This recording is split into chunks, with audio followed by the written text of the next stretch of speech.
Well, hello, and welcome back to another podcast.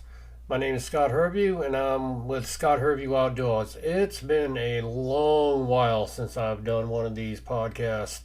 I've been trying to have an epic summer. It's been a long time since I've had one. Been trying to get outdoors more instead of sitting in a studio.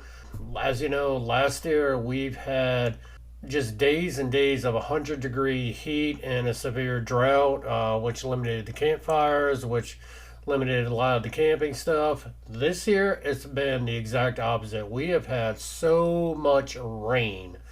It's really pathetic how much rain that we've had. The month of June was probably the rainiest and the coldest on record. I did go camping, and I woke up one morning to 39 degrees.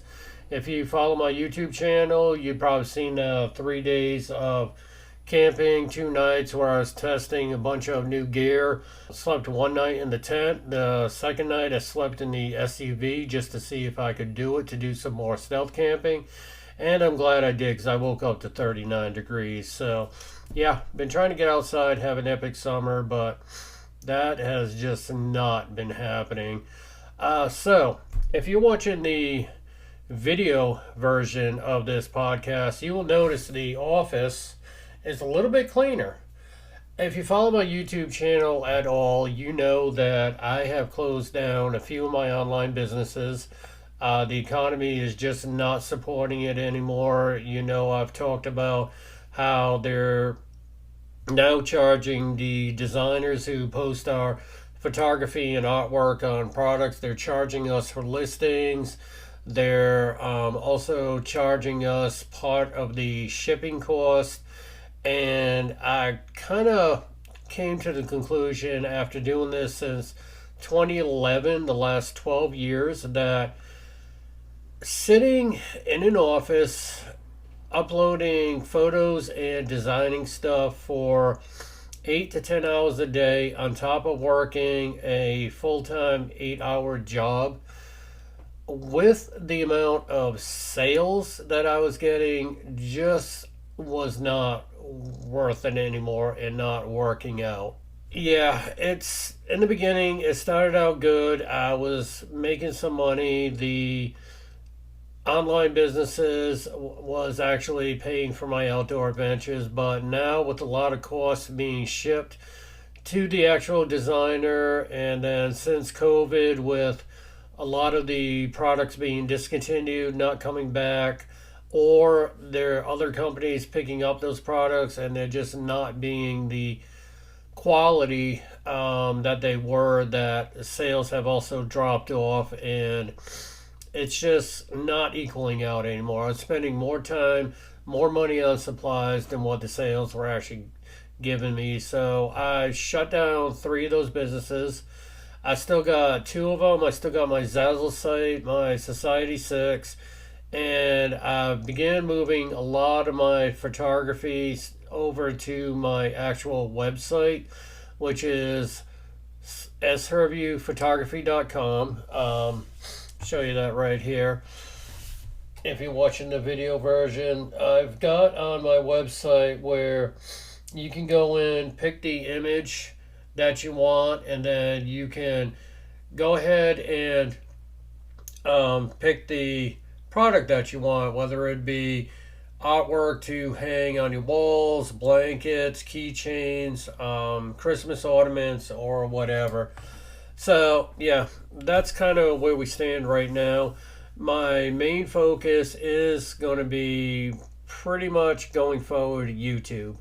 I love getting outdoors. I love spending time in nature, camping, fishing, hiking. You know, I do it all. So that's pretty much my focus, and also going to be my website where I'm posting a lot of my photography site stuff. So, what else? Oh, yeah. Shout out to a coworker. I'm not going to name his name for privacy purposes, but he's been getting a lot of grief lately because he's been taking a lot of vacation time. He's taken the last 2 weeks off from work, and Really, I can't blame him. He just turned 18 years old. He's an outdoors fanatic like me, and he just graduated high school. So this is going to be pretty much his last summer of freedom before entering full adulthood and figuring out what he wants to do with the rest of his life. So while he's young and has the energy and the time, I say go for it. Travel, fish, camp, do whatever you want to do if it allows you. Because as you know, once you, and I've talked to him before, once you get up into my age with family and different responsibilities, it's a little bit hard sometimes to get the time off to go out there and enjoy it, unless you just pretty much quit your job and do it every day. But yeah, congratulations to him graduating high school and just getting out there and doing what he wants to do during pretty much his last summer of before entering full adulthood. He's really been enjoying saltwater fishing, freshwater fishing. He's done a little bit of stealth camping. He does a lot of hunting in the fall. I keep telling him, he's got a YouTube channel. I keep telling him, look, dude, you got to post some of this stuff that you're doing. He's pretty good at videos too, but YouTube just has not been his thing. So, but yeah, congratulations to him. What else has been going on? Talked about the business closings, moving stuff to my website. Talked about the rain this season. It's raining again today. Matter of fact, as I'm recording this, we are under a flood watch, a tornado watch, and a severe thunderstorm watch. We're supposed to get rain at the rate of 1 to 5 inches an hour as these storms move through. It's just been a rainy summer. Spring was good. I did catch a lot of trout. I've caught a few bass this year. Went camping. Did a couple of smaller hikes. Nothing really that big yet. I like to do all my hiking in the fall time. So that's pretty much the outdoor. I'm still in the process of testing some other gear. One of the things I'm going to be posting shortly is I did go ahead and buy another storage bag from Kelty. I posted a video on their deluxe kitchen organizer. Then I bought two more kitchen organizer bags that just have they're just the roll up type that I use for my toiletries.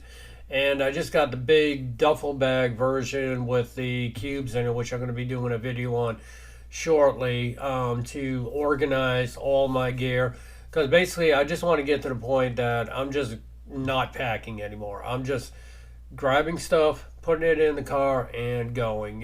Packing up all this stuff and then unpacking it just gets to be too tiring. I'd rather just grab it and go.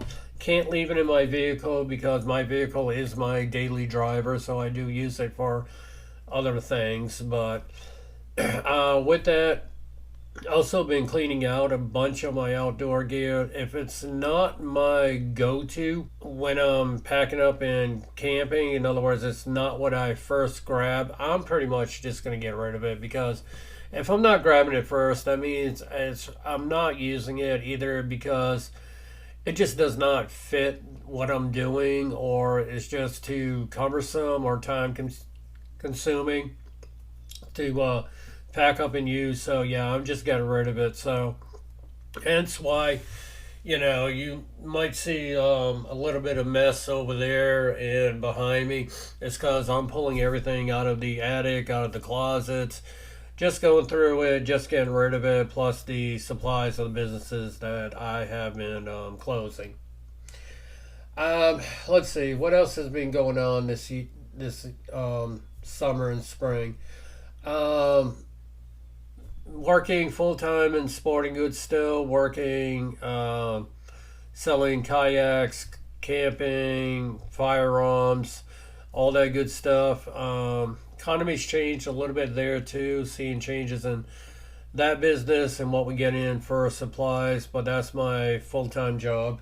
Looking at some different other opportunities. I've talked to a couple companies about the fact that they could be doing more on their YouTube channel, and I've really been hoping to talk to them about doing some of their content and posting stuff. I'm still waiting to hear back from that. There goes my camera again, switching to wide view. Um, yeah, I'm still using the GoPro for my podcast to do the video version. It's just a setup that works for me.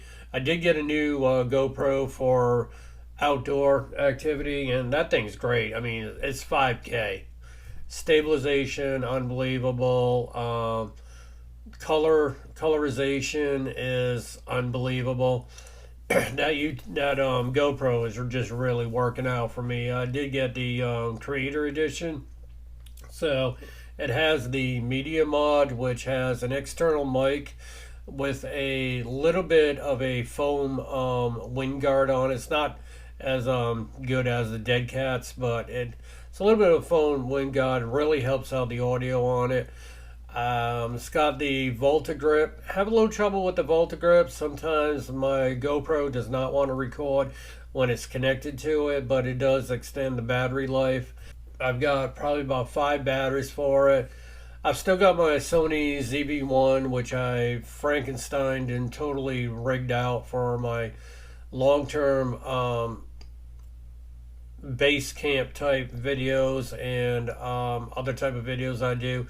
I also picked up a Hohem gimbal, which I'm hoping to post a video on shortly. The Hohem gimbal has AI built into it, where it once you connect your phone, you do certain hand gestures to start recording. It will also track you and follow you. So I'm going to be using that more, since my Google Pixel 7 Pro phone actually has tremendous video quality, especially at night. It really brightens up the picture without noise. So look to have more videos coming out shortly on my YouTube channel, as I'm making YouTube more and more my focus. So if you have not seen my YouTube videos, one of the things I've been doing is testing gear, and I'm just going to talk briefly about some of the gear that I've been testing and how it's been enhancing my setup as far as camping and my outdoor activities. I'm not going to show them in this video version of this podcast because of the fact that you will actually see them in the videos as I'm using them. Also, I really don't have the room in the studio to be pulling out all that gear and demonstrating it. So there's a couple things that I've been using that have really enhanced is I've got these fold up aluminum tables. They're about the size of a side card table. That's been working out great because I can lay that flat in the back of my SUV, and then I have a table set up where I can do my outdoor cooking or have a cup of coffee or whatever. A lot of you know that I use the MSR Pocket Rocket to heat up water for coffee. I also have a Eureka Spark Butane single burner stove that I do a lot of my cooking when I go fishing, day trips, even my overnight adventures. I don't really take the Coleman 2-burner stove much anymore, just because of the fact that the butane bottles are cheaper. They're only $3 as opposed to $5. Some people say you don't get the longevity of a bottle. In other words, they run out a lot quicker. But for my style of cooking and camping, I personally have not noticed much of a difference. Go through probably one of those bottles in maybe 3 or so days, and a a propane 1 pound propane bottle I might go through in about 4 or 5 days. So I really have not noticed much of a difference. I will tell you there is one big difference though. Well, actually two. One, colder weather, butane does not perform well. When it's around 30 something degrees, you got to really make sure those bottles stay warm, as opposed to propane, which has a lower cold temperature tolerance. Also, cooking in the wind, I find that I had to put a little bit more of a shield to block the wind from hitting the burner so that it cooks a little bit easily. But truthfully, as far as packing size, that works out great. The other thing I did was I got a 6 gallon jug for my water. This is not my drinking water, this is regular tap water that I put into it. And I also got a battery operated siphon hose that runs on two D size batteries. With that, that siphon hose is not rated for drinking water. It's rated more for other type of liquids, non-potable water, kerosene, gas. Not so much oil because oil would be a little bit too thick for it. It pumps at the rate of 1 to 2 gallons per minute. So it's actually been great for. I just stick the hose down in the bottom of the jug, turn on the pump. It's very quiet, and then I've got pressurized water for filling up a my dish bucket to do my dishes on the side of the road. I've got pressurized water if I wanted to freshen up, wash my face, wash my hair, or whatever, wash my hands. Haven't tried actually washing off fish or other game to clean them yet, but that'd probably work great. So that's one of the gears I've been testing that worked out pretty good. The other one I've been testing is my EcoFlow River 2. It's one of those lithium batteries like the Jackery style. That worked phenomenal in my camping trips. It powered my little LED light strip that I hung up for camping around the picnic table and the tarp to cover the picnic table. That powered that all night, 2 nights actually. I've also used it to charge my phone and run other things, and I still had 84% battery left on it at the end of the weekend. So it's just a little, I believe mine's just a little 200 watt, so it doesn't power big things, but that thing's been working out great. Didn't get to test the solar panel on it because unfortunately I had bought that as a setup, where the panel and the actual lithium charger came together, but the cable to connect the two was not in the package, and I find out that sometimes they are not included. So I had to buy that separately. So hopefully I'll be testing the solar panel shortly. I have a Gold Zero little 5 watt solar panel that just basically will charge like a cell phone or another battery pack. I've tested that. I've charged a little tiny battery packs in about 2 hours in the sun, so that worked out great. Let's see what else. I've tested the air mattress and the pump running off the EcoFlow to inflate the air mattress in the back of the SUV. That worked out pretty good. Unfortunately, it takes up the entire back of the SUV, so I'm limited to the amount of gear that I can carry.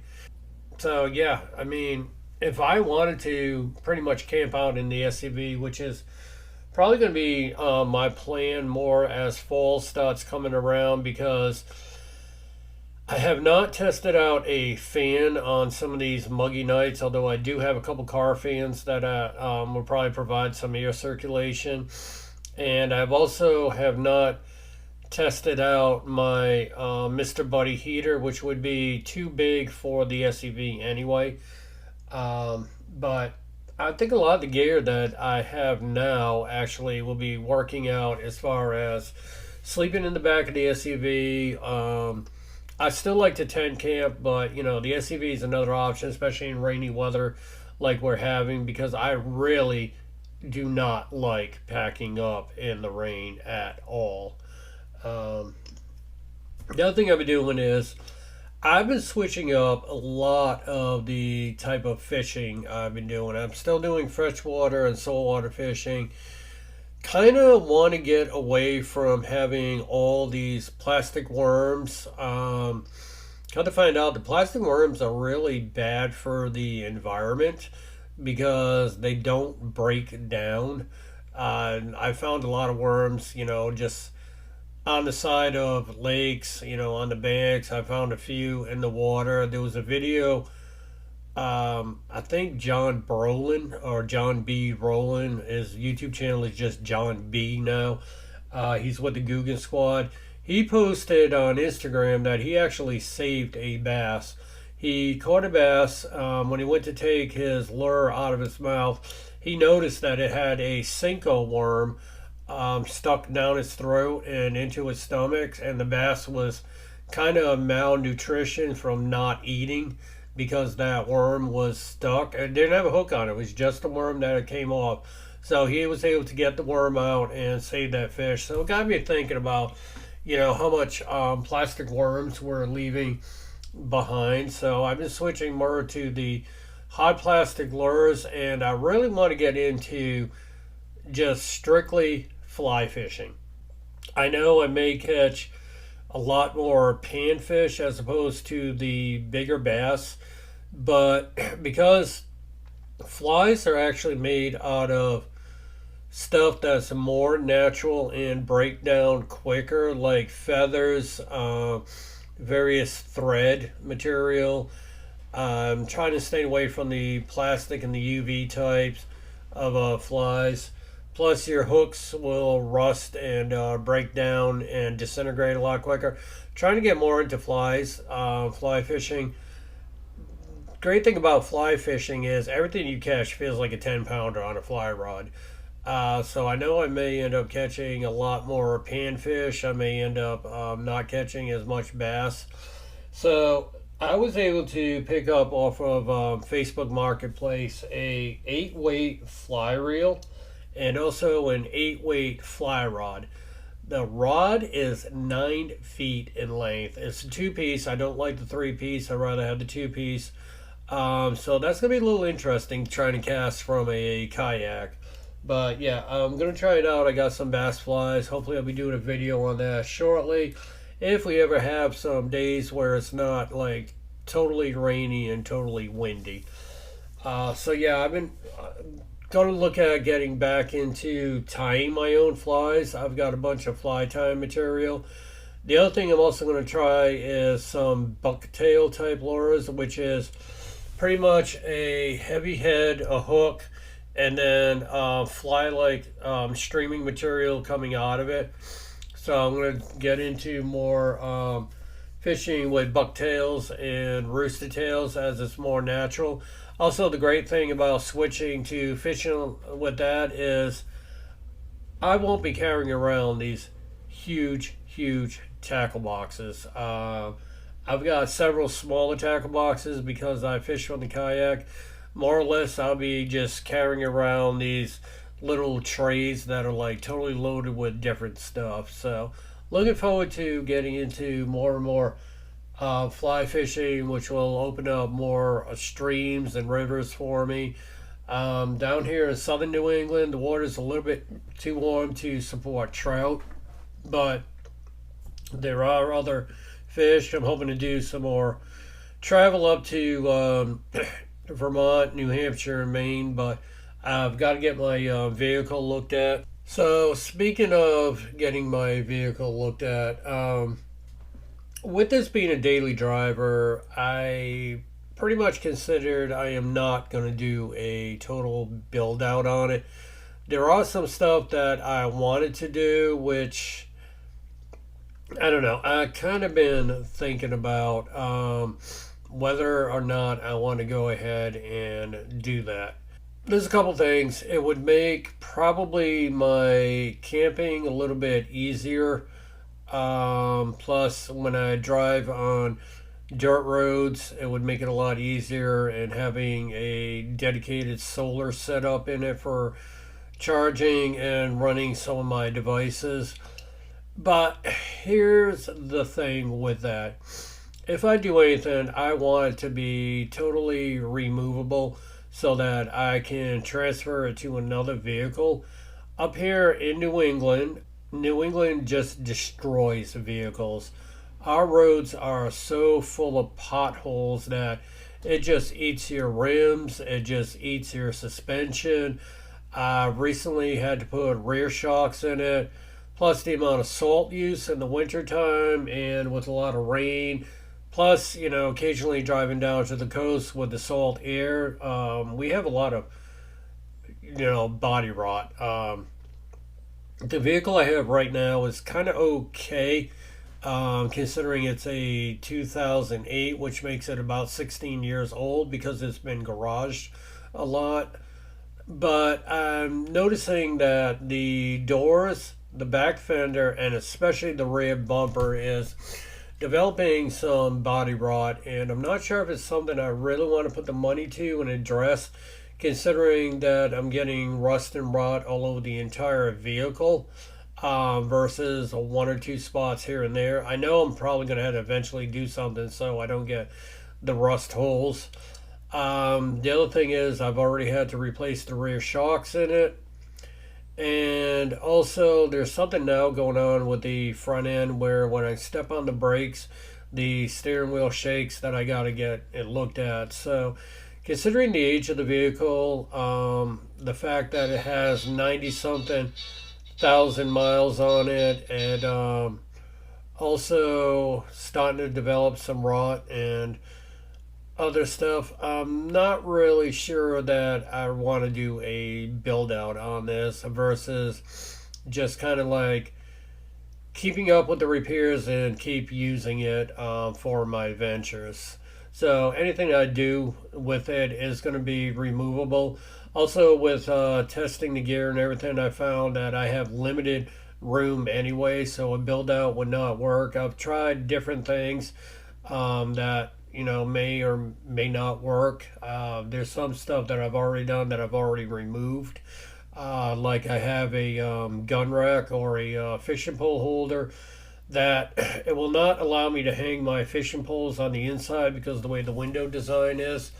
But I did put a couple of PVC pipes so that I could hang some of my bags off of it. I also could put like a roll of paper towel on it. I've already removed that from the vehicle. The holders were just kind of like sliding around the windows. They were not locking in. Plus, anything I hung from that kind of got in the way of the air mattress and my other gear anyway. So I don't think I'm going to be doing any build out on it. I wanted to put fog lights on it, the LED style, so that when I'm driving down the dirt road or we have these foggy days, I wanted to do a somewhat of a solar setup on it and put some up of a removable roof rack system for when I use my kayak, because I am scratching up the roof a little bit with putting the kayak on the top of it.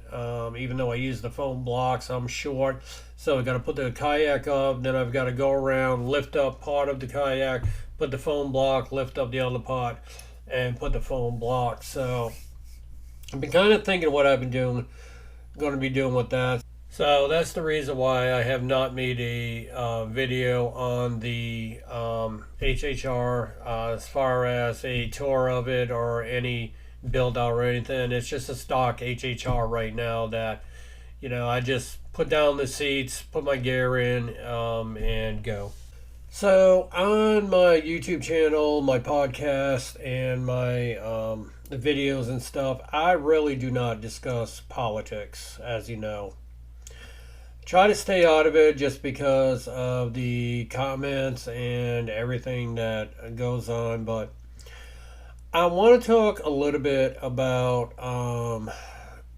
firearms and the Second Amendment, especially to you hunters, sport shooters, whether you're shooting sporting clays, trap, competition, target shooting, any type of hunting that you may do. And I'm going to kind of like stay out of the realm of personal defense, although that kind of falls into it as well. So our Second Amendment rights are actually under attack with all the gun legislation and the Second Amendment community, those who are into firearms, hunting and that are really starting to band together and saying enough is enough with these gun laws. I know why they're trying to pass the gun laws. And like I said, I'm not going to get into politics of conspiracy theory, government control, safety, and all that other stuff. You hear both sides of it. So I'm not going to discuss that. But for those of us who are into hunting, recreational shooting, competition shooting, personal defense, or whatever, you really need to be contacting your legislative support, your senators, your representatives on both on the town level, the state level, and also the federal level. Um, it's even gotten to the point that a lot of these police stations are now putting out notifications that some of these gun laws that are being proposed and coming down the pike, they're even asking you to speak out. And some of them have gone as far and said they're not going to enforce them. And the reason being is there's a few legislations out there that would even put our police officers at risk as far as when they're off duty, whether or not they can intervene in a crime, whether or not when they're on duty, whether they can intervene in a crime, and whether or not they can use their firearms in, like, let's say, a mass shooter situation. It's getting a little bit on the ridiculous side. Our freedoms and Constitution is at risk. Fortunately, I'm not going to mention any names, but I know a bunch of people who basically say it's time to do away with the Constitution altogether and go to democratic socialism. Like I said, I'm not going to get into that. They believe what they want to believe, but I don't really think they understand what they're believing and what they want to go with. It's kind of sad because when I was younger, the Cub Scouts, Boy Scouts, even some of the female groups, like, I don't know so much in Brownies or Girl Scouts, but there were also some girl organizations that actually taught archery. They actually taught firearm safety and safe shooting with little 22s and such, which had actually got a lot of females into hunting and competition sports as well. And that's pretty much not happening anymore. A lot of that's also come under attack. My belief is I'm an outdoorsman. I kind of believe in the Second Amendment. Also believe in the Fourth Amendment, right to feel secure in our homes. You can argue the fact that a lot of these gun-free cities and gun-free zones are the most dangerous to live in, with gun-related deaths. And a lot of these constitutional carry states where everybody carries a firearm is a lot safer. The crime rate is lower because, yeah, everybody's carrying a firearm. But yeah, I'm not really going to get into all that, but I just believe enough is enough. The Constitution was written for a reason, and it's time that, the people stop letting our legislative systems bully us, and kind of, let them know that, hey, you're elected by us, you work for us, stop going against our wishes. One of the examples of that is when I lived in North Carolina, we had voted against the lottery because, it was in the Bible Belt, which does not believe in gambling. We knew about the corruption that would occur. We also knew that they labeled it as an education lottery where the money would go towards the educational systems, And we knew that if that ever went through, the state and towns would stop putting money into the public education and public schools and rely on the lottery.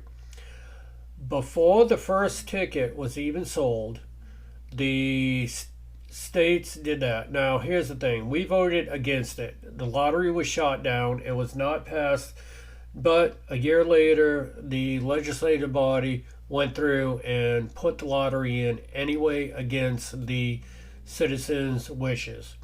Before the first ticket was even sold, there was already lawsuits because the money that was being raised already,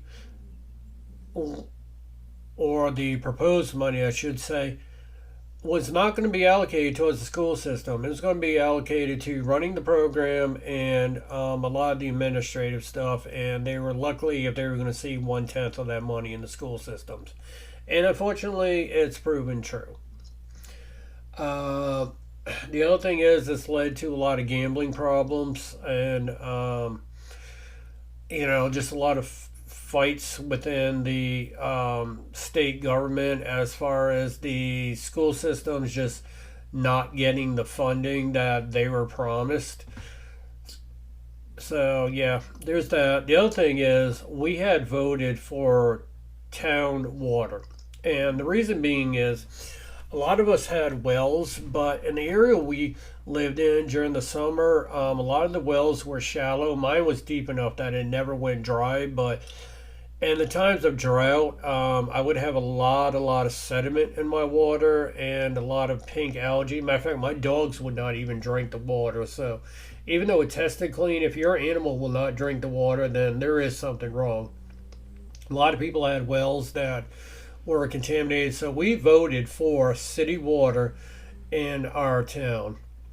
What happened was they said, okay, you want city water, you will pay a small connection fee, which was $250. That would cover the cost of connecting when we run the pipes versus the $2,000 to $5,000 to put in a connection later with the valve system and all that. So a lot of us went ahead and paid the $250 to $500 to actually connect in.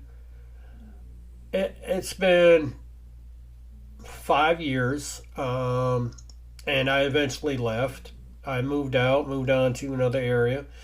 And as far as I know, they still, to this day, almost 8 years later, have not run those pipes. They ran the pipes up to the schools. So from the center of town up to the schools, got city water. Anything beyond the school did not get the city water. Now, what happened to that connection fee? We were told we could not get it back. So even if we sold our property, we were told by the town that that money would be held for the new property owners. That if you paid into this and you were leaving, you could not get your money back, even though we did not run the pipes. So again, it was something that was voted that, but turned out to be the exact opposite by our legislators. So those are just two things. So we really need to get back to being like, hey, legislative body, you work for us. We vote for you and elect you for a reason. Don't be changing your stance once you get into office. So that's enough of my political soapbox for today. So also hunting season. Trout fishing's pretty much done for the year right now. Up until maybe the fall time when they start restocking again and the waters start getting colder. We're in the midst of bass fishing right now, and the weather's been kind of off and on, which means the catch has been off and on. I went down to the coast saltwater fishing, did not even get a bite. Although I did get to meet a YouTuber. Got to meet Fishing with Becca. We had kind of good discussion about, fishing, what her plans are. I'm not going to reveal any of that. I'll let her reveal that on her YouTube channel. A little bit of stealth camping, the business behind YouTube and sponsorships, everything. So it was real good about it was real good meeting with her, get meet her friend, and also meeting their dog. So that was something I really enjoyed. Did not get a bite that day. Fishing has been like off and on with this, cold, rainy weather, then hot weather.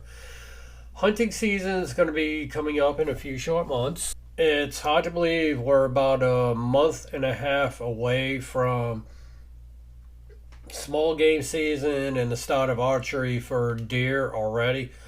I am already seeing a lot of deer in the fields at night as opposed to the year before. So it's going to be an interesting season. Also, been seeing a lot of little tiny ears pop up through the smaller grass. So, which means there's going to be a lot of young ones this year out there too. Some people say they will not take a younger deer, although that meat is just like so tender. I mean, I will draw my limits, on the size deer that I take if it crosses my path, but I've had meat from people who took, very, very small and young deer, and that meat was just so tender. So, yeah, deer season's coming up where I work and other places. They're starting to get a lot of their gear in, like the tree stands, the scent eliminators, the deer scent, the doe urine, buck lore, all that good stuff in. So, one thing I will suggest is buy it early. I know we're still about a month and a half to 2 months out for deer season, but one thing I found with where I work and a couple other places, they bought early in the season, so we were stocked heavily. Now that it's mid-season, we're not getting stocked as much. Now, I don't know if it's just where I work and a couple other places or what, but I've been noticing we have not been getting the amount of stock in that we got last year. So I suggest if it's in stock, pick it up now for the season. Don't do a lot of bulk buying and a lot of panic buying, but I would get your stuff early this year just in case that it's not around like mid-season. When you first start out hunting is your most expensive year, especially if you get a deer in that first year, because your first year hunting, you got your cost of your clothing, you got your cost of your firearm, you got your cost of all your scents, your ammunition, all that other stuff. Then if you get a deer and you don't process it yourself, then you got the cost of the processing. Then you got your cost of if you have the head mounted or any other type of taxidermy you do, you're looking upwards of like $500. So probably the first year that I got back into hunting after a little while of living down south in a non-hunting really area, mostly fishing, I probably spent a good few $1,000 between getting all my gear back that I was going to use, all my licenses and permits as a yearly cost. Good part about that is once you buy this stuff, you'll have it from years to come if you take care of it. I mean, your scents you do have to replace, and you do have to replace your permits. So next year should be, or this coming up year should be a lot cheaper than it was the year before for me. So, I'd say best thing you can do. When I was growing up, layaway was considered for those who could not afford could not afford stuff. You put a little bit down, you pay for it over time, it was frowned upon. You know what? I have absolutely nothing against layaway. If you really want something and you don't need it right then and there, you can take the full 90 days or whatever to pay on it little by little to get what you want, to get the better gear than buying something cheap and regretting it, then I say go ahead and put it on layaway. What I won't say is use your credit card, because in the long run, credit card paying off all that interest rate, yeah, not worth it. I would go ahead and do the layaway if it's not something you need to have in your hands right away. Um, The other thing is, a lot of states, if you're buying a new gun, they're implementing waiting periods of 7 days to 2 weeks. Some of your some of your Democratic states want to actually put a month waiting period, so that would include your shotguns and rifles. Although they're just doing the handguns first, that's the perfect time to consider layaway because if you put, let's say, spend 400 or 500 dollars, or some of these guns that I sell where I work are like $1,000 for a hunting rifle or a shotgun, and then you have to wait a month to get it, or a couple weeks because of the waiting period in your state. That's money you spent up front and you don't have the item in your hands.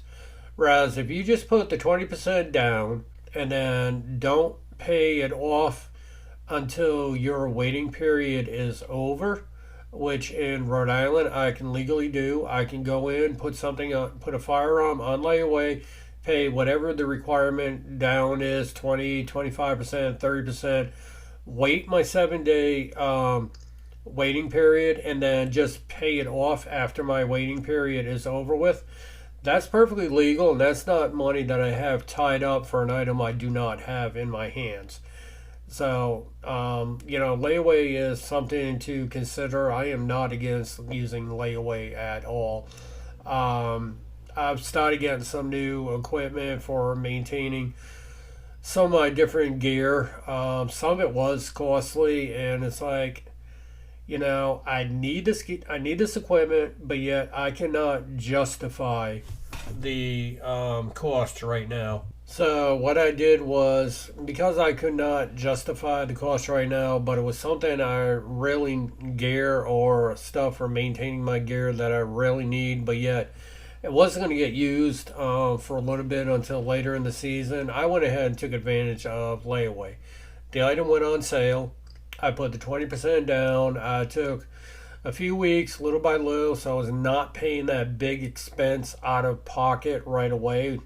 For example, I'm just going to throw some numbers out there. These are not real numbers, but let's say you're looking at buying a vise for your gun, buying a scope mounting kit, a new scope for your hunting rifle, um, a bore sighter so you can quickly sight in your scope and then take it to the range later, which will make sighting it in quicker. Some of that stuff can add up to like $1,000 depending on what you're getting. I mean, we sell scopes where I work at anywhere from 150 to about $800. So, let's say $1,000 for all this stuff just to get your rifle ready for the hunting season. So if you were to spend that $1,000 right up front, that's a big chunk of change out of your paycheck, out of your savings account, or whatever. But yet you may not get the benefit of using that type of stuff fully for the next 2 or 3 months because hunting season is not for 2 or 3 months out. So you spend $1,000 for something you're not going to use, particularly for 2 or 3 months. So here's my suggestion. If the item went on sale, put it on layaway. Pay the 20% down or whatever the layaway is. Some of these places offer 90 days layaway. Then you can pay little increments so it's not a big hit on your wallet. And then you will pay that item off closer to the time you get to use it. So you still got the item on sale. It's sitting there waiting for you. It's just not in your possession. You're paying it off. And then when you pick it up, your last payment is much smaller. You didn't notice that big chunk of change being taken out right away, which means you could save up a little bit more for the payments. And then you actually get to use it much quicker. It's in your hands. So there's a lot of benefits to layaway if a place offers it. So I suggest doing a layaway versus plopping down that credit card or plopping down all that cash up front, especially if you got a tight budget. I mean, more and more I've been using layaway. for some of my bigger purchases that I need. I wish I could lay away car repairs, but it doesn't work that way. Um, Also, look at some of your used gear, like yard sales, flea markets. Some stuff you will not get in a thrift store just because it's illegal for them to sell, or they just don't want the hassle of selling it. But flea markets, yard sales. Careful with Facebook Marketplace or Craigslist. Look at the item first. Uh, Make sure, but don't discard used stuff at all. Some stuff is better off bought new, but used gear can take you a long way if you're just getting started or you're not going to use it heavily. So, you don't have to spend a lot of money to get outdoors and enjoy life, is what I'm saying. I've done enough of these videos on getting rid of gear that I bought, don't use, did not work out for me. Buying stuff secondhand, stuff that I can only get new, but I will not pay full retail. I wait till it goes on sale, or I'll pay a little bit overtime. If I have a coupon, if I do layaway or whatever, I don't spend that big chunk of change right away. I mean, there's certain stuff that, yeah, you have to, like if you get a deer head mounted, your taxidermy, they require, but then again, even then, they require like $100 to $200 down, and then you just pay the rest off whenever they finish it, which taxidermy can take 3 to 6 months to a year, depending on how it's processed, how many he's got lined up to do or whatever. So, look at used gear, look at layaway. Don't discard all that. I mean, your outdoor activity does not have to be expensive. I know if you watch a lot of YouTube, you get caught up in all these overlanding camping videos that I watch that, they just have this phenomenal gear and phenomenal truck. But alrighty, so we're back. The camera had overheated a little bit, so I had to take a quick pause. So yeah, as I was saying, get out there, enjoy stuff. Don't go crazy in debt. Secondhand is not bad, especially if it's still in good condition. Use layaway whenever possible instead of using your credit card or, taking that big chunk of change out of your wallet or savings account or your paycheck to get equipment. So, yeah. Moving on. The other thing I want to talk about is education. Big into educating people on new gear, new laws, and whatever. Let me tell you, I will still friendly give you some advice and educate you if you're on state land this fall and you're not wearing your orange within the dates that the state requires you to wear orange. Now, a lot of people give the comment of, I didn't know. I will only let that slide so far, and the reason being is, one, if you're not a hunter and you're not a fisher, chances are you are not going on the DEM websites, you're not subscribed to the DEM pages on Facebook, so you may not know or see their posts about the dates which you got to wear orange during hunting season on state land. Two, we'll let it slide a little bit because a lot of these entrances to state land do not have a trailhead sign that says wearing orange. Matter of fact, I have found that some people have ripped down those signs and threw them into the woods. So I put them back at the trailheads for the DEM to put back up, and I notified the DEM that, hey, I found another one of your signs that was ripped off the tree and thrown into the woods. But yes, listen, it's for your safety. Wear your fluorescent blaze orange during the hunting season if you're going to be out in the woods. It's also a state law. Many states and they will fine you between $100 and $500 for not wearing your orange on state land. So yes, wear it. I've talked about before orange versus the high vis yellow green.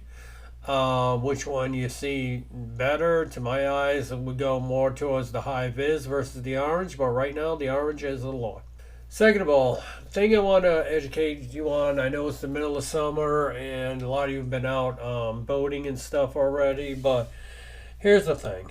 A lot of people do not know that in the state of Rhode Island, if it paddles, pedals, or rows, in other words, your canoes, your kayaks, your john boats with oars, or boats under a certain size, canoes, pedal boats, john boats, anything that falls into that category of a small vessel under a certain size that you either row, pedal, or paddle, you are now required as of this year, starting in May 2023, to have a life jacket on at all times. No longer can you just keep a life jacket with you or have a flotation device. You must be wearing it at all times or you will get fined by the DEM. Also, you now also have to have an air horn. One of those like boating, sporting type of event type air horns. That's a little canister with a big horn thing on it that you push a button and it makes this huge noise that can be heard for a quarter to half a mile. I've shown in one of my videos what they sound like and what they look like. You are now required to have that on your vessel, on your kayak, canoe, pedal boat, paddle boat, john boat, rowboat, whatever. You are now required to have that in an event of something happens. They don't consider yelling, loud voices, or whistles anymore. You have to have one of those air horns to alert someone. The reason these laws came into effect, last year in 2022, there were 40 drownings in the state of Rhode Island alone. The one that was cited to change all these laws was a kayaker, fisherman in Lincoln Woods that was fishing from his kayak. Now, half of this is probably, I don't want to use the term stupidity on his part, but from what was reported in the news and what witnesses had said was he was standing up in a kayak that was not meant to stand up in. There are certain kayaks that are stable enough and flotation enough that are designed that you can fish standing up. 90% of your kayaks are not that way. You're supposed to be seated. He was standing up. He also did not have a life vest on. Now, when it comes to kayaking, the phrase is not if you flip a kayak, it's when you flip a kayak. Because even though they're making kayaks that are more steady and also harder to flip and you can really rock them, chances are at some point in your kayaking adventures, whether mostly on rivers versus a lake, you will flip a kayak. So this guy was standing up in a kayak that was not meant to be stood up in, fishing. He did not have a life vest on. He fell overboard and never resurfaced and thus drowned. They recovered his body probably a day or two later. So that's the event that they used to change the laws. But yes, there were 40 drownings last year. So now vessels under a certain size, if it rows, pedals, paddles, I believe also they're considering wind driven as well. In other words, your very small sailboats. We don't really see the sunfish and snark styrofoam one person sailboats like we used to have back in the 1970s and early 80s that used to be on lakes. You just don't see those as much anymore, but They're also considering that type as well, that you have to have a life vest on at all times. So please wear your life vest. One, it's for your safety. Two, you're also going to get fined by the DEM. Now, to get into that, there are several types of life vests out there. So first, there's the old-fashioned orange type of life vests that are still being sold, mostly for kids swimming. They're the type that go over your neck and over and your chest and strap onto you. They have like a little pillow behind the head. Those are loud and they're kind of okay. When I sell kayaks and life vests, I kind of tell people those are not the best to be using. Yes, they will keep you afloat, but they are designed if you're still kind of in a vertical standing position or if you're laying flat on your back. The problem with these, especially in younger kids, which they're mostly in the sizes they are, but they're also adult sizes, is if for whatever reason you fall overboard and you're on your stomach, that pillow portion behind your head will, especially to a young child, force your face down in the water, which provides absolutely no life-saving benefit at all. And for a younger child, it's harder for them to keep their head up, especially with something pressing against the back of their head. So I do not recommend those at all. I recommend the life vest type that are kind of a true vest or jacket that you put on. Some zip up, some clip, some have both. I really do suggest that. Now, I understand for comfort, especially us people who hunt from our kayaks,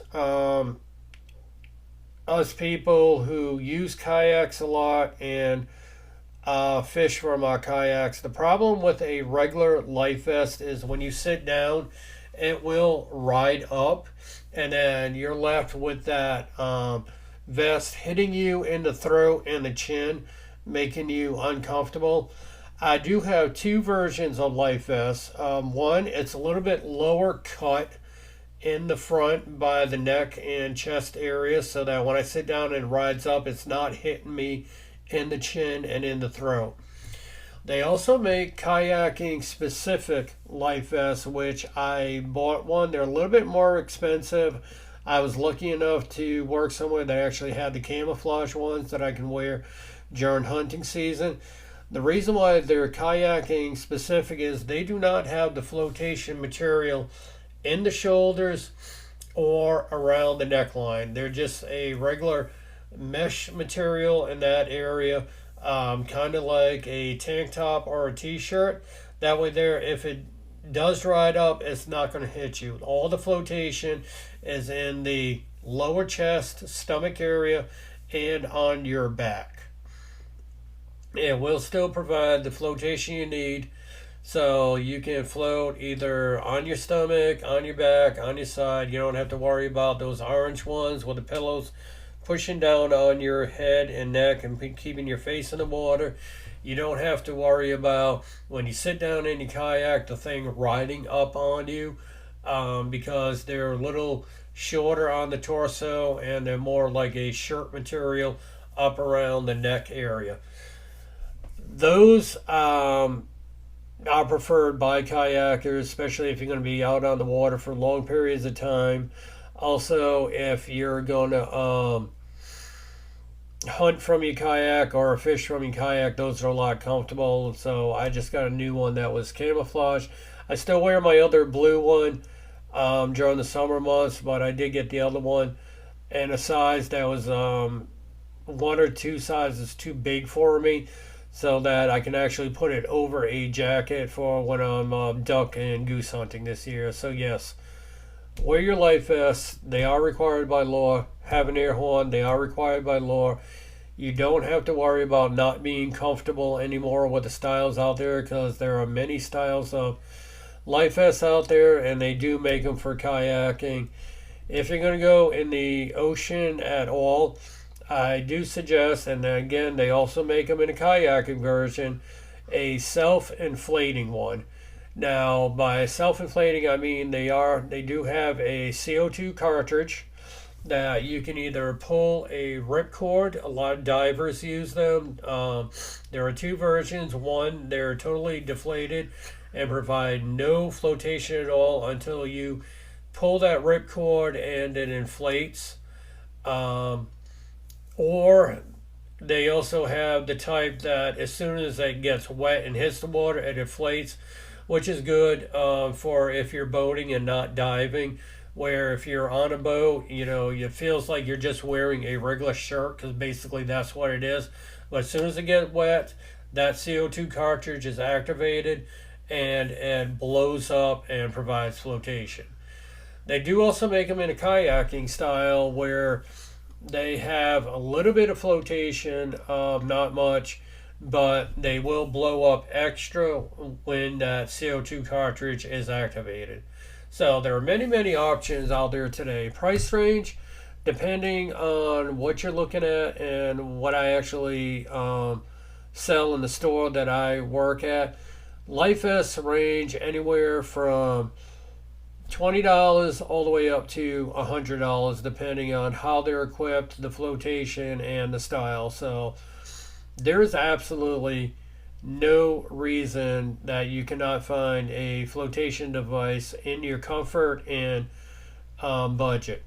Now, I have a lot of people that come in that, they ask about, their kids, they don't want to buy one for one summer, then they grow out of it. Those I suggest do not get the type that zip.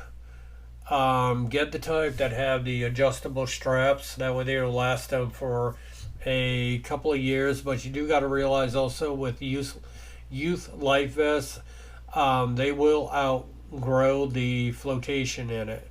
So if you get one for a very young child and then they start getting up around 10, 11 years old, as they get older, their weight and body mass increases. They will get to a point where that life vest is too small and it will not provide the safety flotation that they need. So we suggest getting the adjustable ones. Adults who don't, their body mass and body size does not change much. You can go ahead and get the zippered ones that are solid material throughout the sides and be good for several seasons. The other thing is, I'll use the term overweight people. I get a lot of concerns, and especially when a group of them are shopping, that they will say, well, what about if so and so gains a whole bunch more weight considering they're already overweight? Or what about, they're trying to lose weight and they're considerably overweight? Or also, what about these women who kind of have bigger chest sizes to kind of be politically correct? You know what I'm talking about. There are life vests to fit everyone. I recently had a woman come in. She was kind of, larger up top. She was, a little bit on the heavier side. And, the group she was with was making, a lot of comments about her weight and everything. And we went through 2 or 3 life vests where we found one that was totally comfortable for her, that was adjustable in case she gained more weight or lost more weight. So there's a life vest out there for everyone. I really suggest shopping your bigger box stores that have more in stock, like your Cabela's, Bass Pro, if you have a Runnings in your area. Dick's, I would not suggest going to. Dick's is pretty much getting out of the sporting goods and getting more into clothing. I see less and less outdoor gear supply at their stores and more clothing, so I don't suggest Dick's anymore. Life vest is also something that you really do not want to buy secondhand. If they're not stored properly, if they're stored wet, they're going to have a lot of mold issues, which can be allergy. You just don't know the condition of the flotation material that's in it. So I don't suggest buying a life vest at like a flea market or something used. I always suggest buy those new, get one that fits, get one that might be adjustable if your weight changes, or if you're like me, that you use your kayak for 3 seasons where you might have a coat on because it's early trout season and it's still like 25 degrees out, but your lakes are thawed out, or it's late fall and you're duck hunting, goose hunting from your kayak, which is why I'd probably want to have less padding up in the shoulder area. Although more padding would be good for your gun recoil, but less padding because so that it's not big and bulky when you're trying to handle your shotgun during hunting season. So yeah, there are life vests out there for everyone. I say get one that fits, get one that's good. That's adjustable, that's comfortable for you. You're going to enjoy it more. So, while we're on the subject of being comfortable with kayaking and boating, a lot of the old John boats had the metal seats. A lot of your canoes have either wooden or mesh seats. Your kayaks have plastic seating, or if they do have some sort of pad, it's not that thick. I understand a lot of recreational kayakers, non-fishermen, non-hunters, probably only spend maybe at the most an hour or two in their kayak. Plus, they may stop on shore a lot, walk around, look in the woods, look at different scenery, get back in their kayaks, and take off.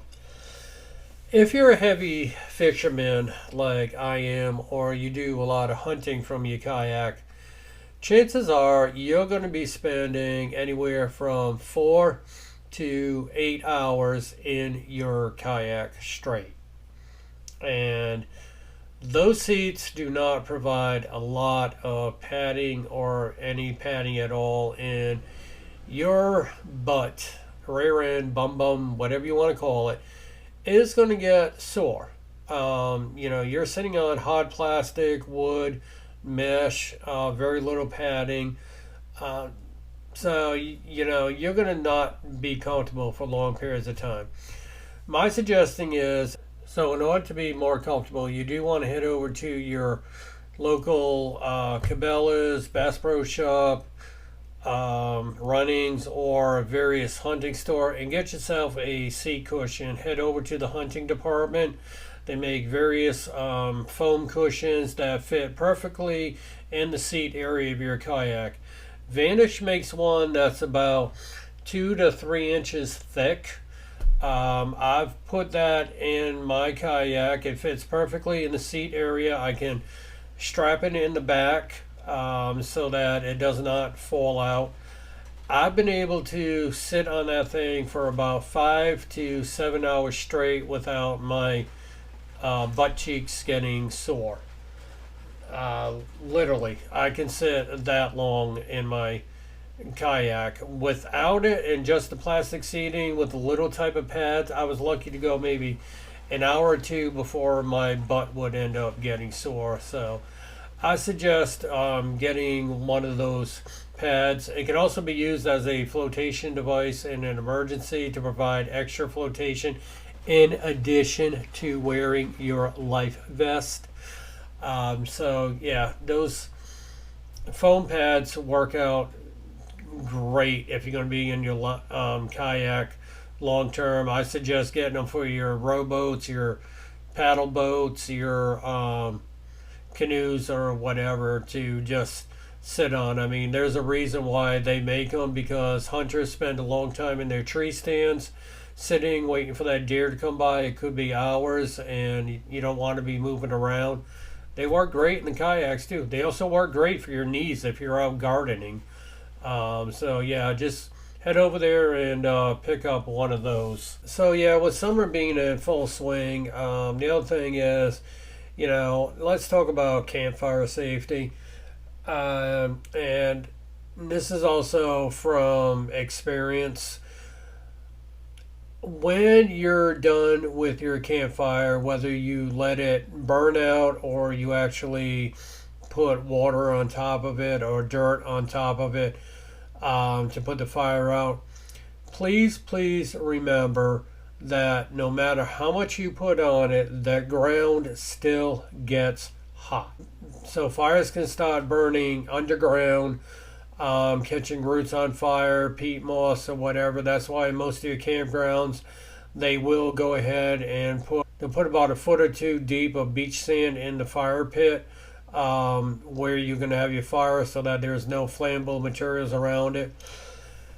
Back when I was a kid, there was a story about my parents had put out their campfire. They woke up in the middle of the night to the campfire having 4-foot flames coming off of it. They had doused it heavily with water. I've been camping before where I've put probably about 10 gallons of water on my campfire and woke up in the middle of the night and just see barely any flames flickering. I've been camping before with one of these safe fire pits that have the tons of beach sand in it, where we just let our fire burn out, and then the next morning basically all I had to do was just throw some leaves and some wood on it, and just from the heat left over from the coals would reignite the fire. So please be very safe with your fires. There is a thing now called raised fire pits. You've probably seen them if you watch a lot of YouTube overlanding and camping channels. Basically what they are is a kind of like a square trough or pan. Some of them are round, that they're actually up on legs, and then they have a metal sheet that you actually put on the ground. And the bottom of these things are actually made out of mesh.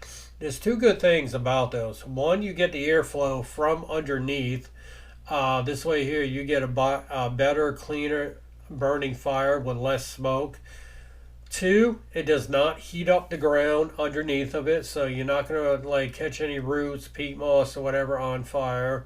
And then three, anything that falls through the mesh is so small that it quickly cools off once it leaves that fire. I'm becoming more and more of a big fan of these raised fire pits. The only problem with them is they, even in their fold up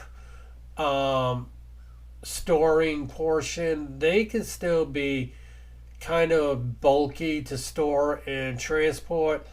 They also can be messy because you're going to have that soot in your ash, but they are a safer alternative and a better burning alternative. Some people, because out west there's a lot of wildfires and there's a lot of burn bans where you cannot even have a campfire, have switched to propane fire tanks. So they'll have the propane fire pits with the propane bottle and the hose going to it. There are two things about those though. One, again, they are bulky, they're heavy. Two, propane, you do have the expense of propane. I've heard a 5 to 10 gallon or 10-pounder propane bottle you will probably go through in about 4 to 5 hours. And they do not provide as much heat as, say, a regular wood fire. So if it is colder, you do have to huddle up closer to it. The good thing about those is some of them actually double as a grill or cooking, where you can have a grill on top of it. I just suggest, try to keep it clean with the grease, because you are packing, this thing away. I am kind of mixed about that. Yes, having the ambience of a fire is nice, and a double type of gear that, is a grilling and cooking surface, and also your campfire at night, is great. But again, I'm also a traditionalist where, the smell of a campfire, as long as that smoke is just not engulfing your face, the smell of a campfire and that crackling wood is great. I understand they do make these certain crystallized rock materials that you can put into a campfire, like a propane fire, that will totally burn down and mimic the sound of crackling wood is an option. I've never had any experience with those, but There are several options out there that if you cannot have a traditional campfire, that you can still have that campfire um, ambience and provide a little heat. Some people have actually gone to the total other route of they don't really care about the heat, the sound, or the smell. They just want to have a fire. So they do make light bulbs that look like torches. They're LED lights that are red, orange. They will flicker and kind of mimic the looks of flames, so that people can have torches without actually having a flame around. If there's a burn ban type of situation, or if they have young kids around, or if it's something they want to leave it going all night. I've actually seen on sporadic YouTube channels where they made a electronic device that had a bunch of these sockets that they could plug several bulbs into, and kind of create an ambience of a fire with these flame bulbs. I don't know. It's kind of funny looking, but I guess I kind of get it. If that's what you're into, you want a fire, but yet you don't want all the hassle and something you can reuse. Some of them are actually even low powered enough where you can power them off a Jackery or some type of battery pack, so you don't have to have like sharp power and you can still go out overlanding. But yeah, there are several options out there to be safe as far as camping. But if you're like me and you like your traditional true wood campfire, just be safe with it. Put it out. Don't use any material that you're going to get like a lot of sparks coming off of that can fly off and create a fire somewhere else. Just be safe this summer. A lot of these accidents that happen in forest fires, a lot of times just caused by carelessness. I mean, yeah, accidents do happen. No matter how much you put out your fire, you can still have it flare up afterwards. But yeah, just be safe. Also, let's get into the weather a little bit. There haven't been as many lightning strikes this year. I have been camping before and fishing where a thunderstorm has come up. I've been in the middle of the lake in a aluminum john boat, scrambling towards the shoreline as it's lightning and hail's coming down. That's not fun. I have been at campsites where a storm will come up, and there was a campsite that was actually struck by lightning. Pretty much, maybe about 4 or 5 sites from me, the lightning had struck a tree, and then went through their tent, hit their picnic table, and then went into the ground. Here's the thing about lightning that you got to be worried about. Lightning can strike 10 miles away from the center of the storm. If you can hear thunder, you're in the path of lightning. I lived down in Florida for a year where every afternoon about 3, 4 o'clock, you will get a heavy thunderstorm come through. Especially if you live on the coast of Florida, you will get heavy storms coming through in the afternoon. Florida is one of the highest lightning states. It can happen anytime without warning. So, be careful of the clouds that you see forming overhead. If you hear thunder, take cover. And truthfully, I almost got struck by lightning when I was living down in Florida. There was a lot of people, who will fish just like, it's just barometric changes in the weather. You don't have to worry. Just, see cover. Well, here's the thing. It was a beautiful sunny day. It was about 2 o'clock in the afternoon, so probably about an hour before these storms usually kick up. It just started raining. My wife and I were walking into a Goodwill. I was holding the umbrella because down in Florida you always carry an umbrella with you because of these afternoon storms. After this incident, I never carried an umbrella again. But we walked into a Goodwill. I was holding the umbrella for my wife, and all of a sudden, my fingers started getting tingly and my thumb started burning a little bit. And then right after that, crack, really loud. There was a guy standing out the side of the store smoking a cigarette, and he's like, that lightning bolt just went over your head at about 8 feet above your head and struck the telephone pole at the other side of the parking lot. I got lucky because if you know anything about lightning strikes, it's not the actual lightning bolt.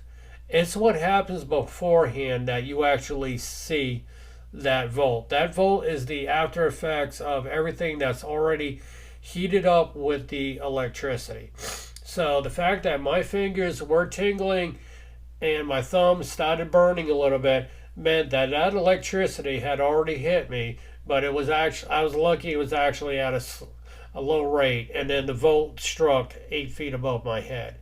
So be very, very careful, especially this summer with all the rain and all the thunderstorms we're getting.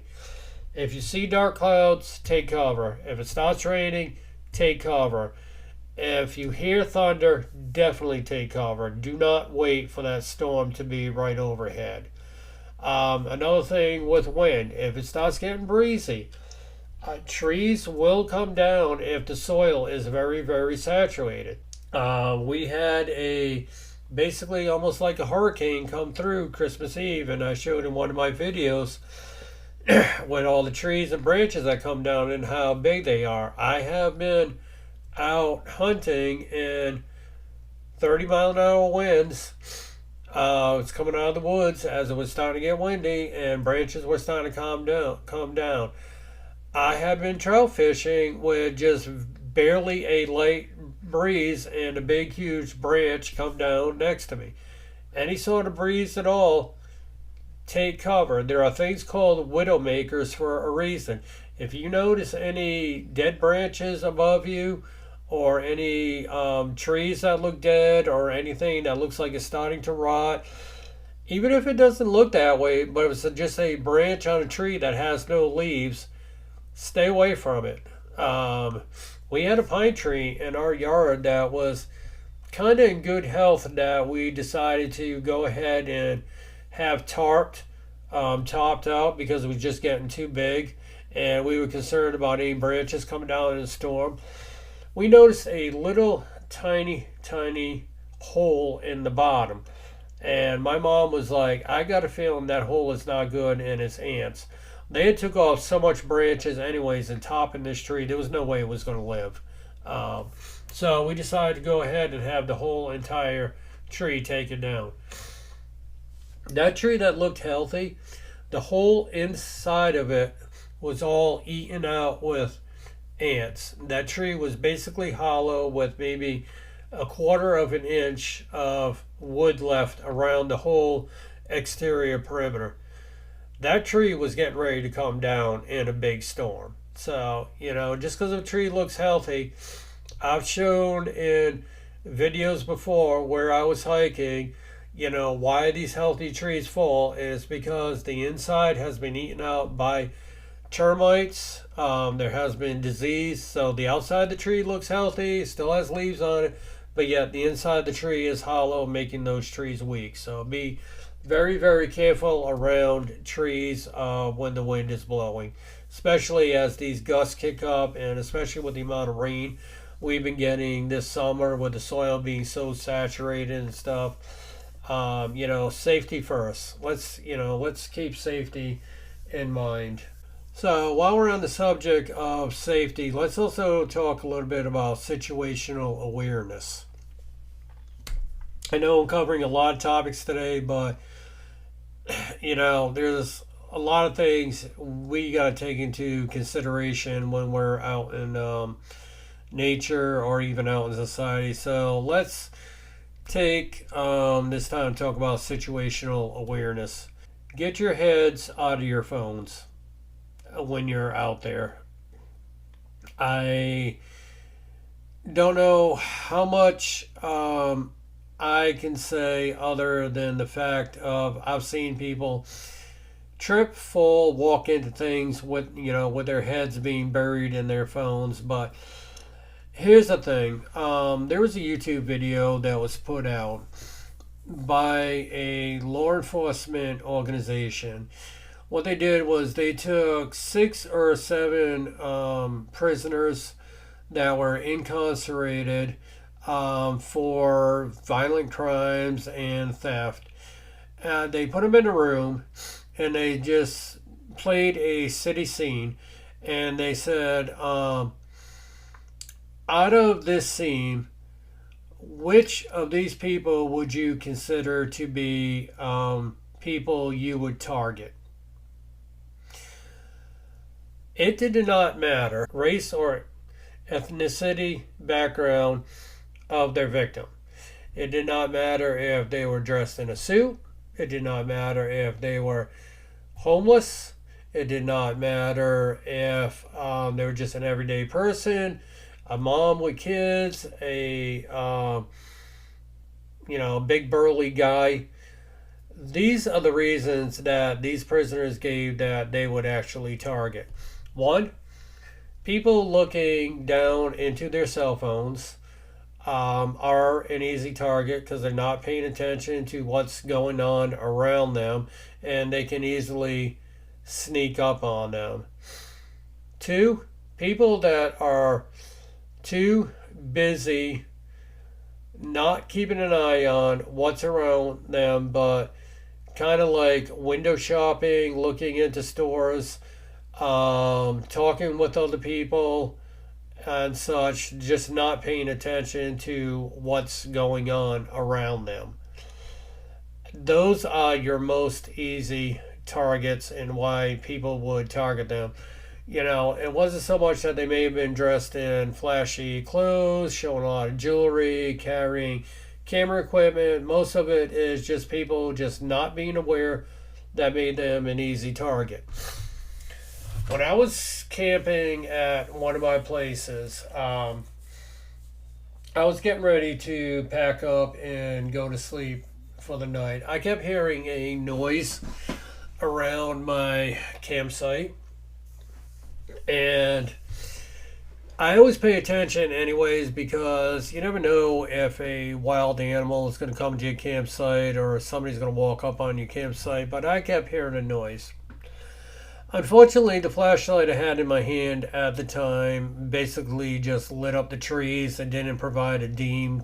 It didn't provide a beam to kind of penetrate the woods and show what was in the back, so I really couldn't see what was going on. But I just kept hearing a noise of something being around, and eventually I saw the glow of somebody having a cigarette standing out on the main road.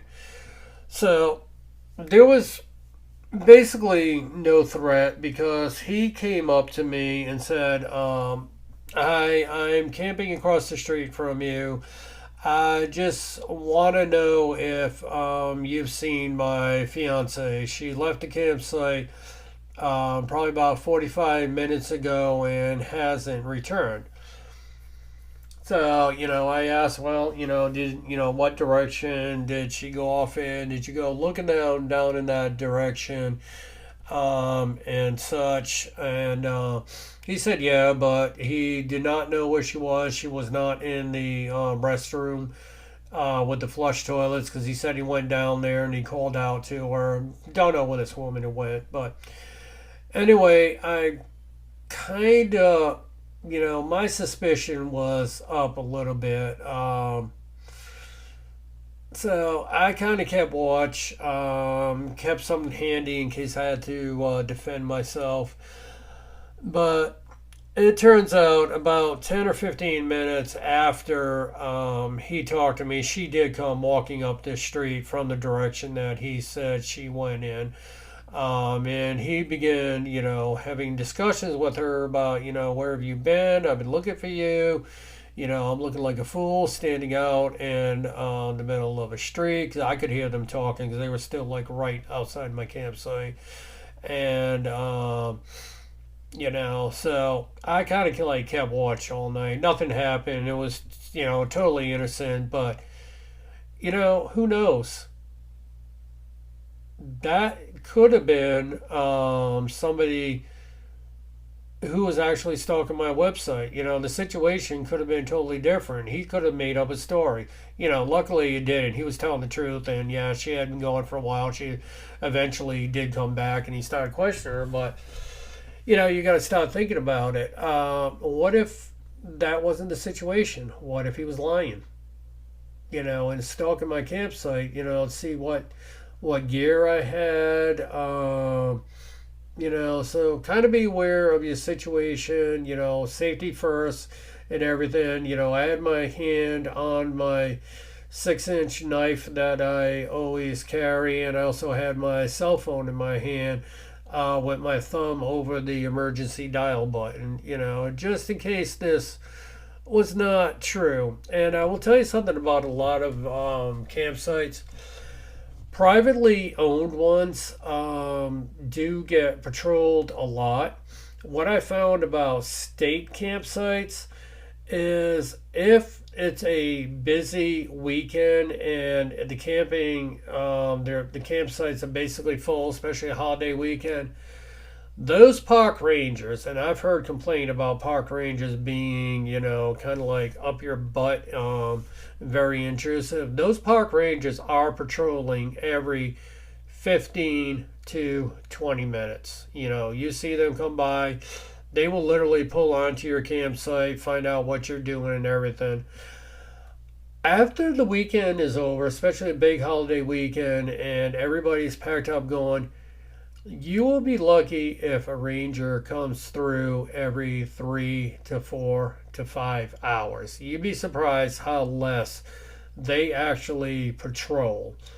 And I can understand the reason being is a lot of the campers at that point are your hardcore campers who just want to be out in nature. So they tend to like less to do stuff, less parties during your busy weekend and your holiday weekends. There is a lot of alcohol, even though alcohol is prohibited in state campsites. And they also, a lot of parties going on, a lot of people, fighting, arguments, dogs, parents not watching their kids, which means they're running out into the roadways and such. So I can see why they patrol more on these weekends. But yeah, just kind of be safe in regards to like, there are certain places I will not camp at. There are certain places that I do not go fishing anymore because the neighborhood has changed and it's not safe.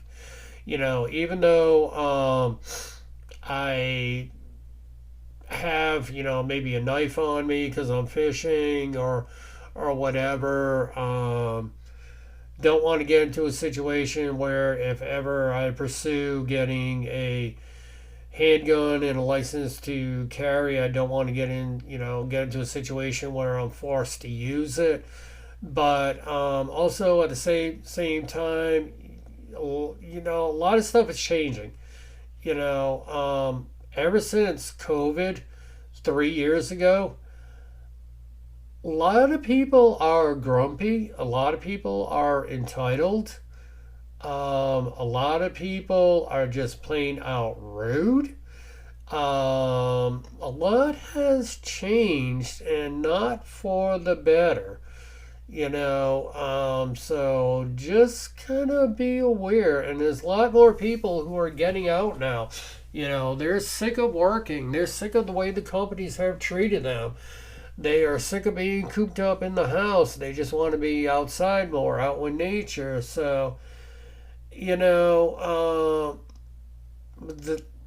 that's bringing out a total different element of people. It's just not your nature outdoors people anymore. It's just bringing out people that just weren't used to being out in the woods, and they know that, hey, there are these type of people out, in the woods at campsites, at fishing areas. So it's also brought a lot of good people out and a lot of community out. So don't get me, don't play into one side. There's a lot of good people still out there, but things have changed. There's a lot more litter. There's a lot more crime happening. Cars being broken into, and such. So, be very aware of where you are. Take safety measures. Don't leave gear sitting out. Be flashy. Keep a watch of, who's around. Have some sort of protection with you. And that also goes for wild animals. We've seen a lot of bear sightings this year in the area that I lived in, and some bears were actually tranquilized in the cities and released into my back door woods. Where I would not commonly see a bear. They're out there, but they're releasing bears into these areas. A lot of coyote attacks this year. Coyote numbers are way, way up. And a lot of states are turning into there is no closed season for coyotes because they're attacking farms, pets. They're showing up in city areas. Bobcats are on their, bobcat sightings are on the rise up. Cougars are kind of unheard of, but we have the news reporting that cougars have been on trail cam. So, we're not just talking about the human element there. You got to be safety of animals too. Do not leave your food out. If you're going to cook at your campsite, dispose of your stuff far away from your campsite, and that includes your dishwater. Go at least a few hundred yards out. Properly bag up stuff. Properly store your food. Don't leave it out. Truthfully, I've had a coyote run up on me during deer season. I have in the woods that I've grown up at seen bear scat, bear poop, and bear tracks. I've been growled at by a bear that I've never seen. I was filming a YouTube video over at an old Catholic youth camp, and there's never been any reports of bear in that area. And I was filming a YouTube video on safe and comfortable day hiking. Packed up all my gear, all my camera equipment, had a candy bar for a snack, went to go walk off, and I heard, I can't do a good bear growl, but you know what I'm talking about. So I've been growled at. Never saw the bear, never saw any tracks, never saw any scat, but it was a bear growl. He or she was letting me know that they were there. I've seen foxes. Foxes usually don't bother you too much unless they're rabid or you corner them and they're pups. Foxes will mostly run. But yeah, be very aware. Animals can pose a threat too. My wife can tell a story about being bit on her butt by a goose. We're feeding goose and ducks, and this one goose decided it wanted a snack, and if we weren't paying attention to it, it came up and bit her on the butt. Geese can be mean too. Be aware of what's around you. Take safety first. Too many stories lately of just things that could have been prevented just by awareness and keeping your valuables concealed. If there's been a bear sighting in an area recently, I don't suggest going hiking, eating a candy bar in that area. But yeah, situational awareness. Be very aware of your surroundings. Be aware who's around you. Having a group of good friends with you is highly suggested because there's less of a chance. There's always that thing. Safety in numbers. Just be sure they're your good friends because there's also reports of friends going out and things happen where you didn't think your friend was actually going to do something to you and they did. But yeah, situational awareness. Be aware of your surroundings. Be aware you're going. I know when you travel and you go to a kind of a strange area, a strange campground, area you've never been before, you kind of don't know exactly what the area is like unless somebody's posted, YouTube reviews. There are some campgrounds that I will not go to just because a certain campground or a certain section of it there's known to allow alcohol. I have absolutely no gripes about somebody who wants to sit and have a beer or a drink by their campsite. by their campfire. I have absolutely no gripes with that. It's one of the things I enjoy, sitting by a campfire and having a beer. I'll admit it. But also, I know that a lot of times, if there's alcohol involved, or these campsites that regularly allow alcohol, and there's a party type of atmosphere, by the end of the night, there's going to be somebody who's drunk looking to cause trouble, cause a fight. So, again, safety, don't be stupid, be aware of your surroundings. You can have fun. I'm not saying you need to be a hermit in your house or whatever, but you can have fun and go places. Just be aware of the time of day, the type of neighborhood.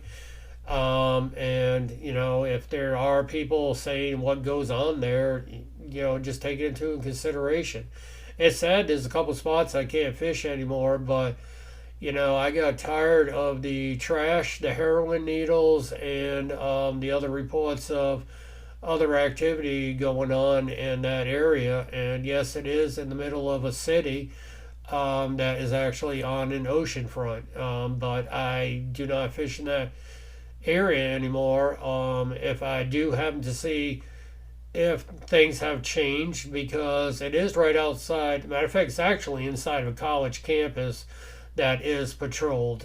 You have to go through the college campus to get to this area, but it's a type of area that a lot of stuff still happens. So if I happen to go there, and see conditions change, I will not go there when it's getting dark out. I'll go there like noontime, because I know the college is open, the visitor center on the bay is open, and there's a lot of patrol and people around. I will not go there at night, or during the off season when a lot of this stuff is closed, just because of the fact of I know that the amount of bear cans and heroin needles and everything that I've seen on the rocks over there, that stuff is going on. There's one neighborhood I used to, actually, it's a city park that I used to like to fish the river in the bay. Um, that's right over there, because you could catch the tog right off the wall and just drop your line straight down with the crab on it, and you will catch the tog. I don't go to that neighborhood anymore, even during the daytime, because of the things going on in that city, in that neighborhood. It's sad, that the element is taking over, but, I have to be aware for my safety.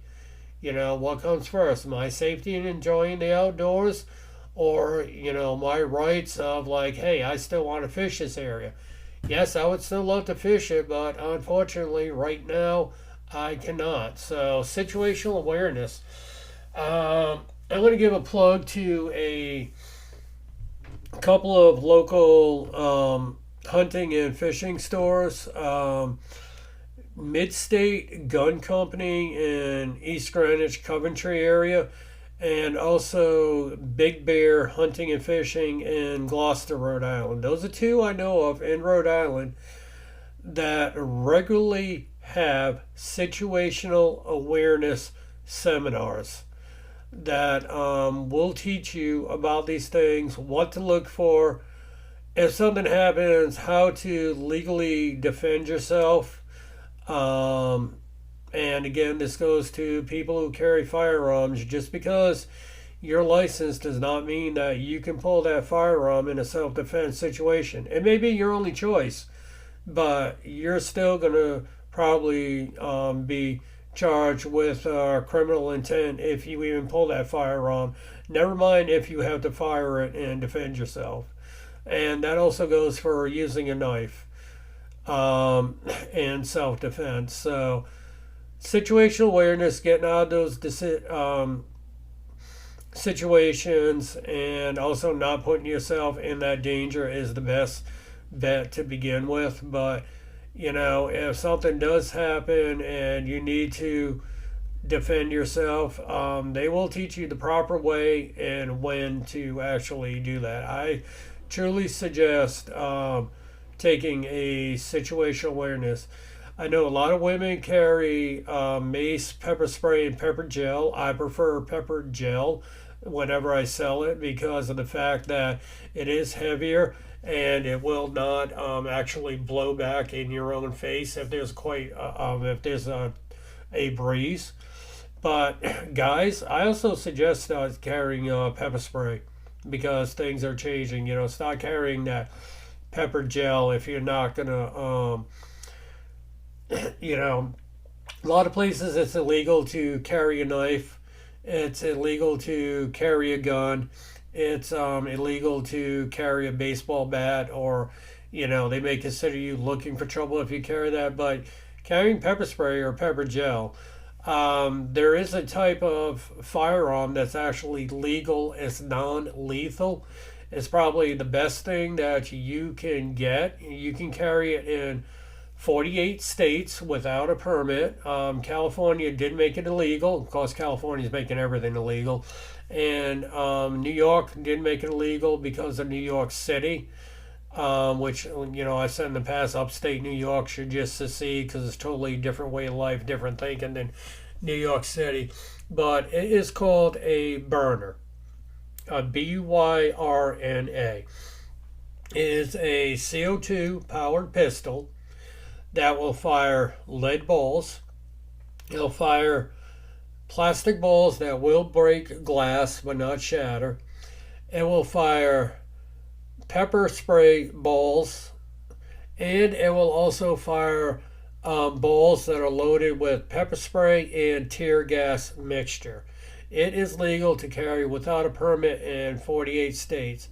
The pepper spray and pepper spray tear gas balls are designed in effect that no matter which way they spin and they hit that target, the gas is totally going upwards and in the face. So if you are not licensed to carry, or you just don't want to be caught in a situation where you have to use lethal force, but yet you want to be safe and get out of that situation, I suggest looking into a burner. They are available on Amazon. Amazon will ship them to you because basically all they are is just another form of pepper spray or pepper gel. The good part about it is projectile, so that they don't have to be within that close proximity. Pepper spray and pepper gel are good within 10 or 15 feet.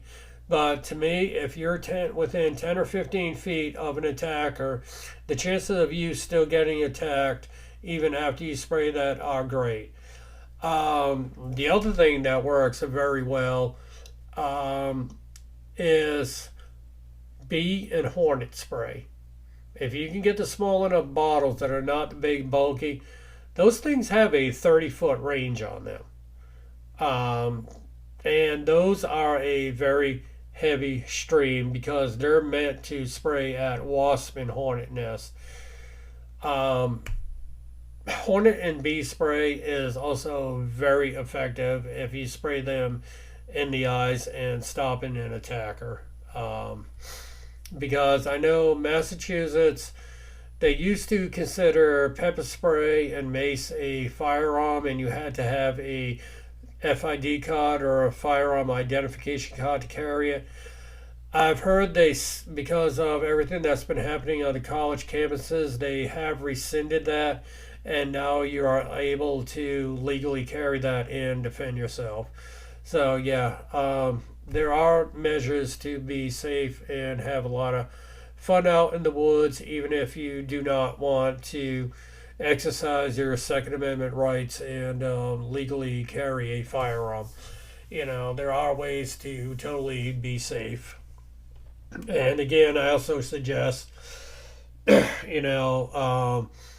around a good group, if you have a good group to actually go out with. Also take in account the time of day you go out, the neighborhood you go out, and such. So yeah, let's totally be safe. So I've talked about a lot in today's podcast. I'm going to be doing more of these podcasts. I know I've Have not posted one in a while because I've been trying to get outside more with this weather, and it's a little bit difficult in the studio with the air conditioner running. Luckily, I can shut off the air conditioner for a little bit to record one, but during the summer months, the air conditioner is just too loud. So I'm going to go ahead and wrap up this podcast. I hope you continue to have a great summer. Hope you had a great 4th of July. If the weather didn't do like me, forced to cook inside, although I still did my annual cookout indoors on the stove with family. So hope you had a great 4th. Hope your summer continues to be safe and get outdoors, enjoy nature. You know, your hiking, your fishing, your camping. We'll have Labor Day coming up, and believe it or not, very shortly I will be talking about getting out and seeing your fall foliage and your fall activities. So, for those of you who do watch the videos on my channel, I will be having some more fishing coming up. I also have some more gear that I'm going to be taking a look at. Hiking, it all depends on the weather. A lot of stuff is muddy right now. We're in the midst of summer with all this rain. Has been very buggy. It seems like every day I have off from my full-time job, it's been raining. Plus also being hot and dehydrating. You know, hopefully with fall coming up, I'll be getting out and do more hiking. Same thing with camping. This summer's just been very rainy. A lot of places now you pretty much have to, if you're going to camp in a campground, you have to book in a year in advance, and I don't like to do that because of the fact of this summer, for example. I mean, you know, I'm going to book for a year in advance, and then it's going to be raining like this summer. You know, today we had torrential downpours, and just a little while ago they issued a tornado warning just west of me. Whether that was Doppler indicator or not, the warning never came across my phone, but I did see a post that a couple hours away there was a tornado warning. So I don't like to book my campsites too much in advance because of that. And but you know, it's very difficult just to drive up and find a campsite. Sometimes you do get lucky and there is a cancellation or they have something open. I've tried booking lakefront or an oceanfront campsite back in May. Every single one of those was booked full until the campgrounds close in October. There is no way, unless I stealth camp somewhere, that I am going to get a campsite on a lake or oceanfront. So, yeah, I tried, but as far as in a campground, it's not happening. So we'll have to see if I do any stealth camping or overnight camping at a lake or an ocean front. So yeah, those are some of the things that I've got coming up. More gear reviews, more fishing, hopefully some camping, hiking, and then before you know it, I'll be into talking about hunting for this year. So I hope you enjoyed this podcast. Hope you got some information out of it. I'll be doing some more, hopefully a little more structured. I do have some more videos that I'm going to be putting out on different various things. So yeah, subscribe to my YouTube channel and watch it. Scott Herview Outdoors, and that's Scott Herview, Hervieux Outdoors. I also have my website that has all the links to my playlists and the photography that I post, which if you watch the video version I showed you earlier, it's shervieuxphotography.com. So SHERVIEUX photography, all one word, .com. I have stuff posted out there.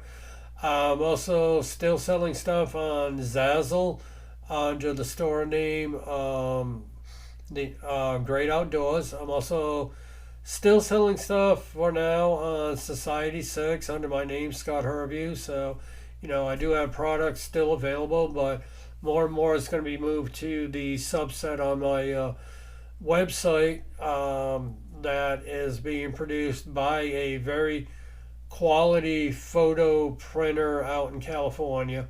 So, look for that. The good thing about that is you don't have to specifically look for products or that my photography is posted on. You can pick a photo and then pick what you want to get it as, whether it be a fleece blanket, ornament, a wall hanging, a desk top image, gift boxes.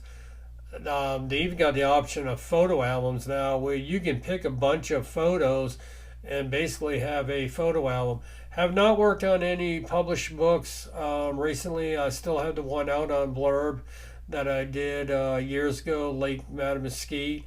Kind of getting out of the published book type of thing. I want to focus more on videos and the YouTube. It's just a lot easier for me to film and put out a video than to sit down and actually write something and assemble all the pictures. But yeah, so we'll see you in the next podcast. We'll see you in the next video. Hope you subscribe to the podcast on YouTube podcasts. I heard they're also having these simulcast on other things they're looking into, possibly having the YouTube podcasts on like Spotify and all that. Don't know what the status on that. I know right now they're focusing on their own podcasting platforms and audio version. Also on our channels there are video versions, and then you can also go out and see the video podcast. So you'll see me sitting here talking to you and such. So we'll see you next time around. It's been great. Looking forward to these podcasts again, and we'll see you in the next video.